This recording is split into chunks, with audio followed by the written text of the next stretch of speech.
3, 2, 1. What's up, guys? Hey, everybody. We're back on the farm again. Out in the woods. Out in the woods, in the willy wags of Dixfield. I'm happy to be back for another episode with you guys. Mid-August. Mid-August, yeah. The season really got away from us pretty quickly here, man. It's May and June seem to be like slow and steady, but July and August disappeared. And it's almost time to start thinking about harvest. Yeah, the plants are definitely starting to bud up. If you had any late males out there, you are definitely pulling them right about now. Hopefully. Yeah, you should be, unless you're trying to create some seed. I want to apologize in advance. We both are getting over a little bit of a summer cold right now, and like since we share joints constantly, we both end up with whatever the same stuff. Farm immunity can't stop everything. Yeah, for sure. But no, we're happy to be back. We wanted to spend some time today and talk a little bit about KNF, basically how we feed our plants, and the methods we use, and how they're cost effective and beneficial to the plant and the planet. And yeah, they definitely make the most use out of the biomass that's around. Yeah, for sure. Wherever you live, you are surrounded. Well, I suppose if you're in a more like suburban area, you know, like obviously if you live in New York City, you're a little bit limited there. Mm-hmm. But wherever you are, really, you can make use of the wild flora and fauna to feed your cannabis, or you can grow your own vegetables. There's a lot of naturalized medicine out there. There is. If you go looking for it. The woods is littered with medicine. In fact, if we looked around a little bit right now, I'm sure we could probably find several specimens. Yeah, actually, I learned recently that there is actually ginger in Maine. Yeah, for sure. There's a lot of stuff you wouldn't expect. All of the mushrooms that people really seek out here. Yeah. Chicken of the woods, lobster mushrooms. There's a lot out there, man. We'll have to do an episode about foraging. Yeah, for sure. There's a whole episode, because I could talk about it all day. More than enough to talk about. Yeah, but we'll try to keep it strictly feeding cannabis today. Well, cannabis and any, like when you're trying to feed your plants, whether you're a gardener, cannabis farmer, whatever you are, you can benefit from the techniques that we employ. And I will admit, when I first started growing cannabis, I definitely went the conventional route. I thought that was the only route. I think I was using like some Fox Farms line, like 2014 or 15, indoors. And I remember reading things on forums, funny things like about people cooking their soil in the oven. Trying to get rid of the microbes. Yeah. Those forums can be a dangerous place, really. A lot of weird information out there. And I wasn't really getting what I wanted out of my harvests. They were small, but the quality wasn't there either. And we were used to smoking very good cannabis growing up where we did. And it's definitely finicky. When you're using chems, you can tell when a plant hasn't been fed on time. Right. There's no buffer. Yeah. Our soil life is our buffer, really. There's I remember pH, everything, you know. Every time. Yeah, going up and down. Crazy, man. Like really putting my effort into it. Yeah. It's like kind of weird now to think that so much less effort results in much higher quality. Yeah, and it's so much better for the planet too. It's creating life. Yeah, we don't have any waste or runoff. We reuse every inch of our soil. Our inputs that go into our soil come from our vegetable garden or from the forest. And we're always conscious about harvesting in the forest too. You can't just decimate a patch of whatever you're looking for. You have to remember to let it go to seed. And yeah, exactly. Repopulate. And exactly. Got to be responsible environmentally. Right. We're lucky to have what we have. Shout out to the Amazon rainforest right now. Oh, man, yeah. Jeez, I feel bad. I found out about that late, like super late. Yeah, I feel 15, like everybody 16 did. days in, yeah. It's crazy how much it was going on without anyone knowing. Yeah. Oh man, don't even get me started. The media. But anyway, back to KNF. So I would start with probably our lactobacillus serum. Yeah. Yeah, we can talk about lacto. That is kind of the base of everything that we do. Lactobacillus is a bacteria that is actually exists inside of us. It's beneficial to plants and humans and animals. We actually use it in our animals' water all the time too. It's good for helping break down nutrients, right? Like in the soil. It essentially breaks down only already dead material. So it acts as a sort of cleaner Right. for the rest of the ecosystem. Right. People even use lactobacillus to like clean out their drain pipes. Yeah, or Things like if that. something smells bad, Yep, it like will eat smelly away shoes. at that bacteria and Right. leave behind nothing. It's a facilitative anaerobe, which means that it can survive in both anaerobic or aerobic conditions, either with or without oxygen. So it's good for compact soils. It will actually create gas bubbles in the soil that can then help aerate it later on. Right. And we use lactobacillus for Just about everything. just about everything, man. Yeah, we add it to our ferments to help accelerate the breakdown of the plant material. We use it as a soil drench just to feed our soil with a colony of beneficial bacteria to help break down the inputs that are already there. Foliar, great for powdery mildew, both an active infestation or for prevention. Same thing with botrytis rot.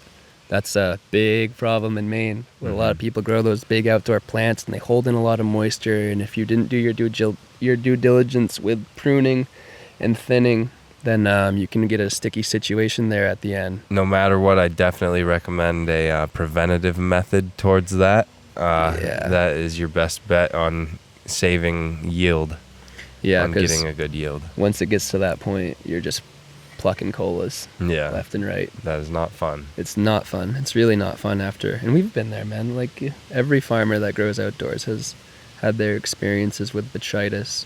And we found that the more we use lactobacillus each year, we really, we'd use it like once a week. 2 or 3 times weekly. Yeah, that's where we're at now, man. We're using it for prevention of fungal and other pests, but also to It allow just our plant. improves the vigor of your plant for sure. It's so noticeable. It's extremely noticeable. I don't think I would grow cannabis without it. Indoors, outdoors. One of the good things about lactobacillus is it can be applied to cannabis plants during late flower. So when there's nugs on there, yeah, you can spray lactobacillus onto your plants. Yeah, basically just up to the last day even. I mean, I would like to get some water on there afterwards. Yeah. Because anyone who's messed with lactobacillus knows that it does have like a Certain culture scent smell. to It it. smells like a culture. Yeah.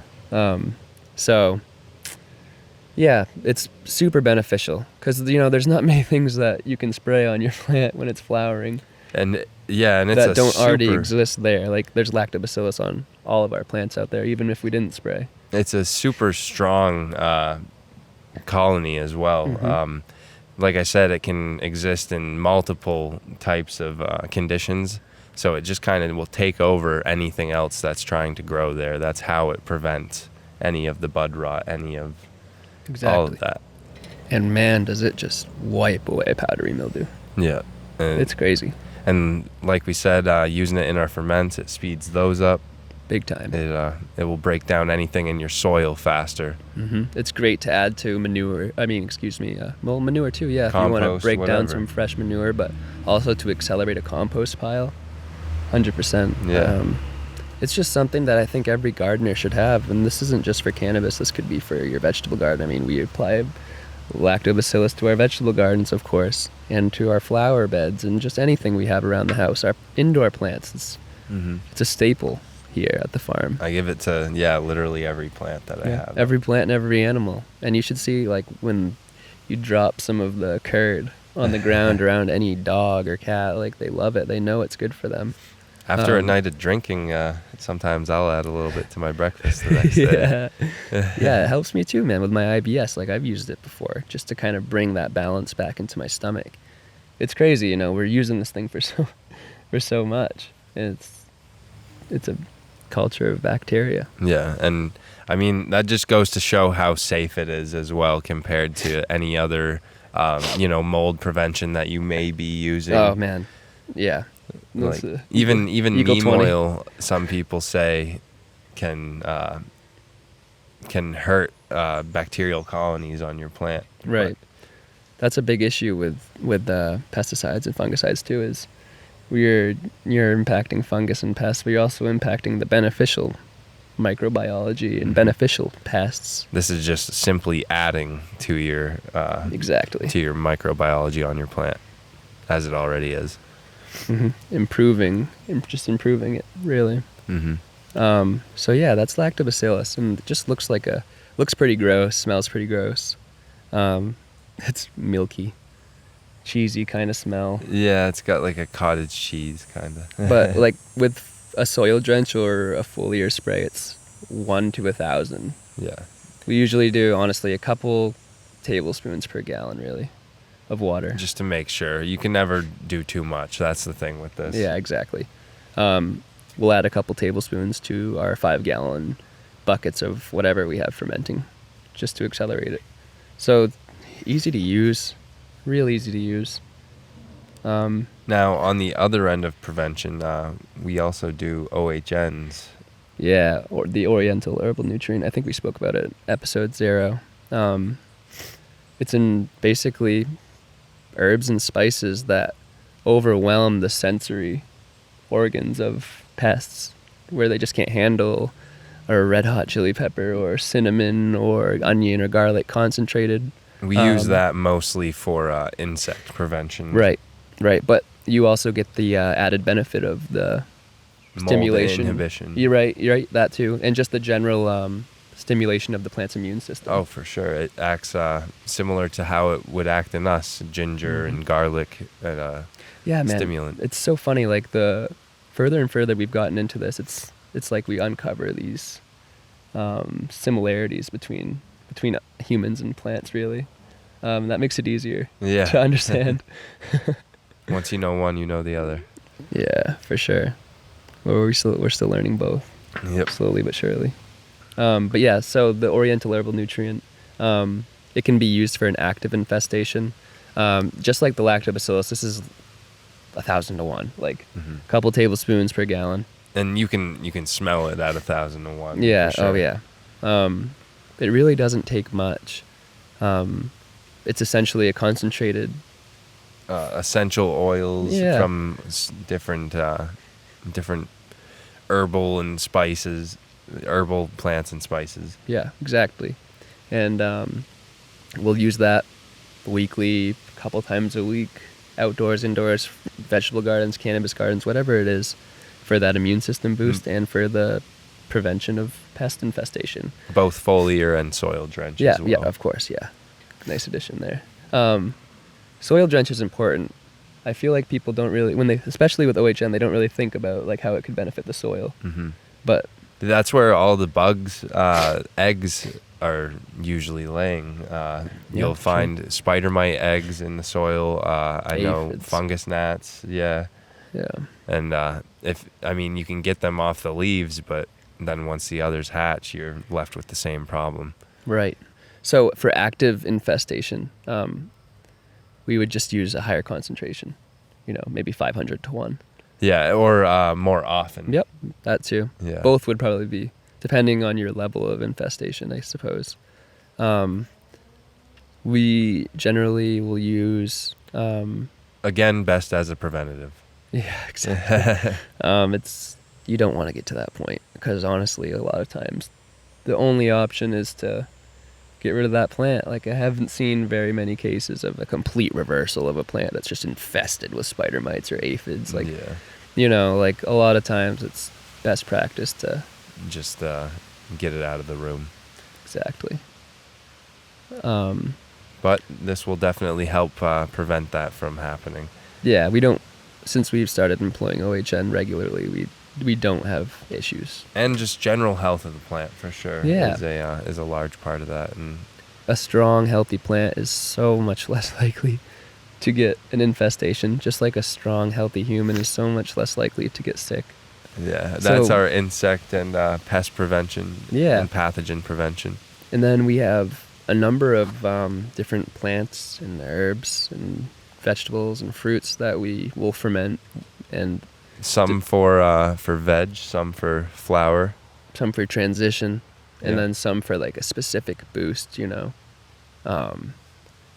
Like if we wanted, we could, you know, just ferment some of the same things we use for OHN and use that for feeding too, just to get some of those micronutrients. You know, like if you feel like your soil is lacking in something, you look at your plants and you notice a little bit of a deficiency, whatever it may be, and over time you learn these deficiencies. It's easy to tell when a plant needs some silica, or especially nitrogen. That's one that comes to mind. Like that's super easy to see. We use a lot of fish ferments for that, or dandelion. Yeah, dandelion's a great one. You got to get out there early in the season though, because right now it's really tough to find dandelion around here.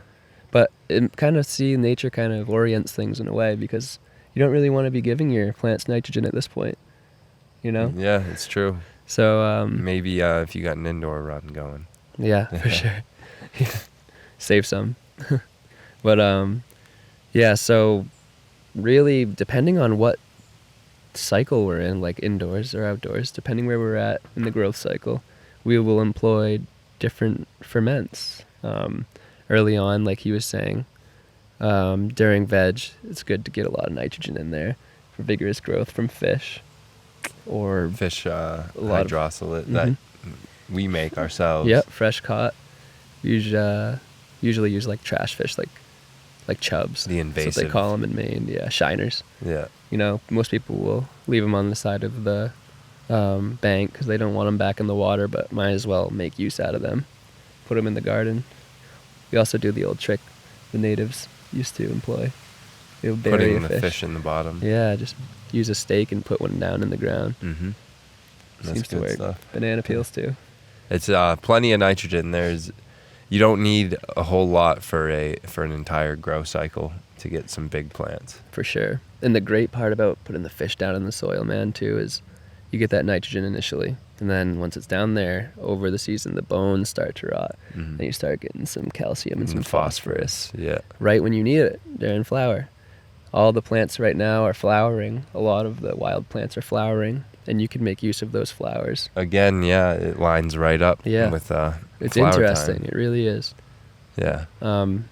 Like Just as the cannabis is flowering. yeah, right. What do you know? Like right now we have so much squash. Like we plant a ridiculous amount of squash and zucchini in our cannabis garden. People are probably like, "What the hell is going on, man? Like, why?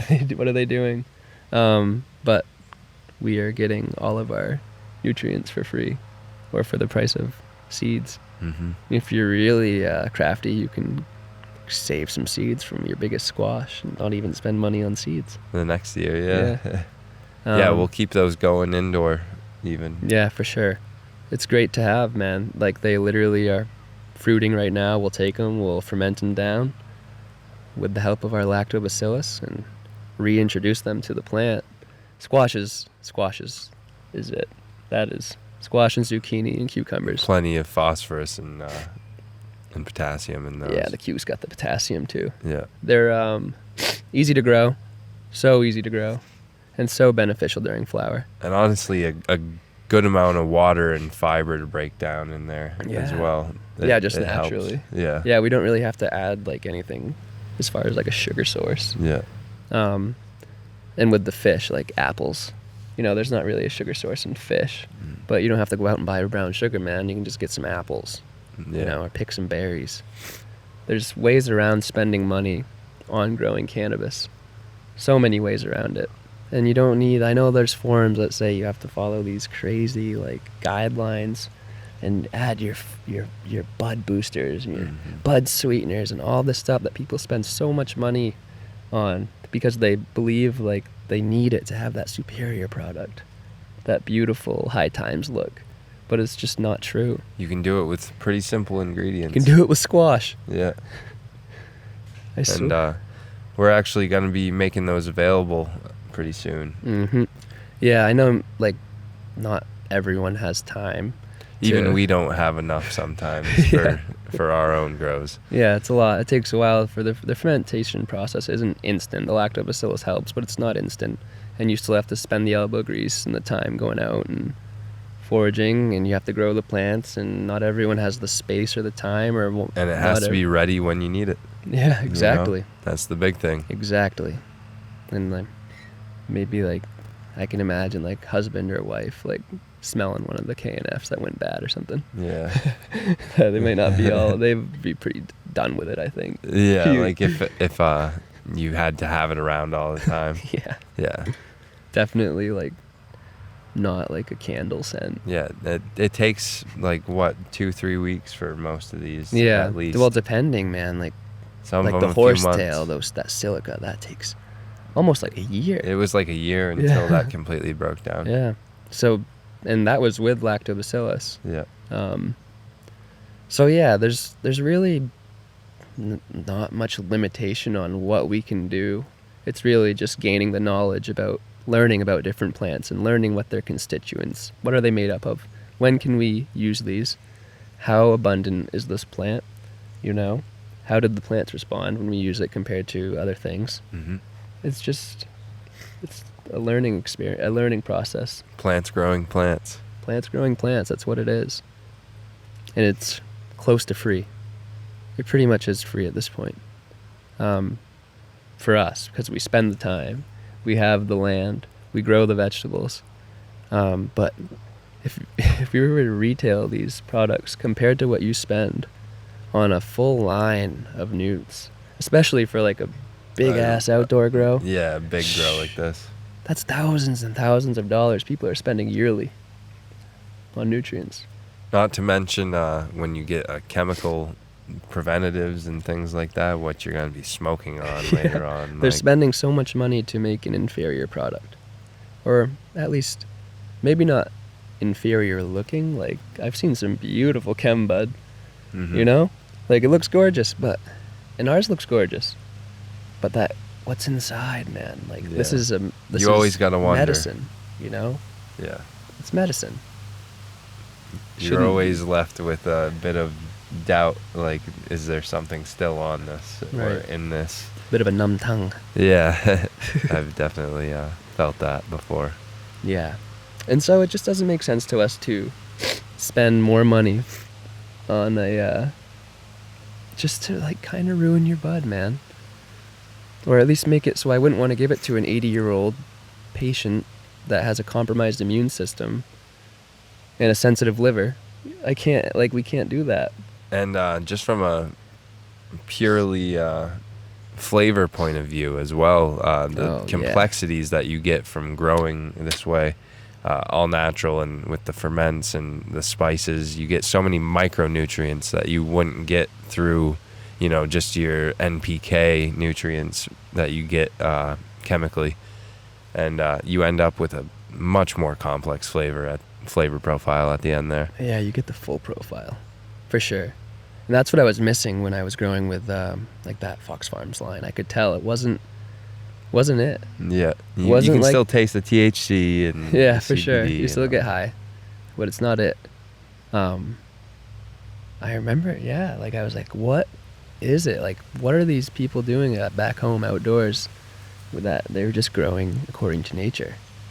That's the way. That's the ticket. And that's what we try to employ here every day, and we encourage you guys to do the same.